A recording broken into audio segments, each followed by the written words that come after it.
Article 162 பயன்படுத்தி முதலமைச்சருடைய அதிகாரத்தை இந்தியாவிலேயே முதல் நான் தான் பயன்படுத்த.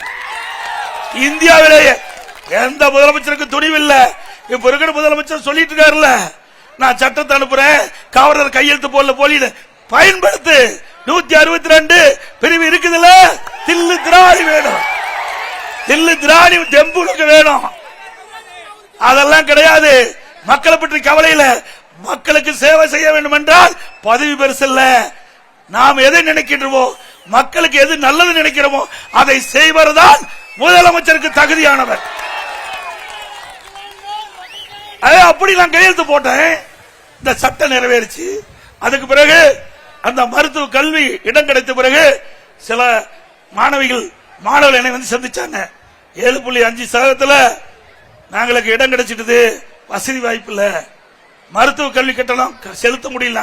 உடனடியாக அரசு அதிகாரிகளை கூப்பிட்டு, என்னுடைய மக்கள் நல்வாழ்வுத்துறை அமைச்சர் அறிவிச்ச டாக்டர் விஜயபாஸ்கர் கூப்பிட்டு இதற்கு என்ன செய்யலாம் என்னுடைய மனதில் தோன்றியது.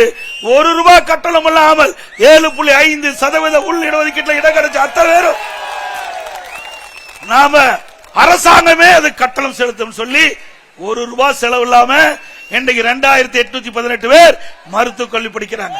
இதுதான் சாதனை. திரு ஸ்டாலின் அவர்களே, என்னுடைய அரசை பற்றி உங்களால் குறை சொல்ல முடியுமா? இன்னும் சொல்றார் எடப்பாடி பழனிசாமி பிஜேபி கண்டு பயந்து கிடக்கிறார். நானா பயப்படுறேன்? நீதான் பயந்து நடிக்கிட்டு இருக்கிற. எனக்கு மடியில கனம் இல்ல, வழியில பயம் இல்ல. ஸ்டாலின் அவர்களே, உங்களை போல பல்லாயிரக்கணக்கான கோடி டெஸ்ட்ல பணம் கிடையாது. நான் விவசாயி என்பது நீ வழக்கு போட்டு பார்த்த, ஏதோ பண்ணி பார்த்த, ஒன்னும் பண்ண முடியல. நீதிமன்றத்தில் திமுக கட்சி சேர்ந்தவர் திராவிட முன்னேற்ற கழக தலைவர் ஸ்டாலின் தூண்டுதல வழக்கு போட்டாங்க. வழக்கு போட்ட பிறகு வழக்கு நடந்துட்டு இருக்கும்போது அந்த வழக்கு வாபஸ் வாங்கினாங்க. யாரு? திமுக போட்ட வழக்க, என் மீது போட்ட வழக்க வாபஸ் வாங்கினார். ஆனா நான் முடியாது. நீதியரசர் கேட்டார், ஏன் மாட்டேங்கிறீங்க? அவர் தான் போட்டவரே வாபஸ் வாங்குறேன்னு இது வரைக்கும் என்ன பத்தி பேசிட்டாங்க.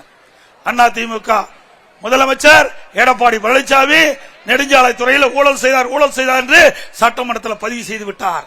நான் நிரபராதி என்று நிரூபிக்கலாம் கேஸ் நடத்தியாவுன்னு அப்ப நடத்தின விடுதலையாகி இன்றைக்கு முன் நிக்கிறேன். நீங்க மந்திரி எல்லாம் கேஸ் நடத்துறாங்கல்ல, வாய்தா மேல வாய்தா வாங்கிட்டு இருக்காரு. தகுதி நடத்து. திரு ஸ்டாலின் அவர்களே, எங்கள் மீது எந்த கரைபடியும் கிடையாது.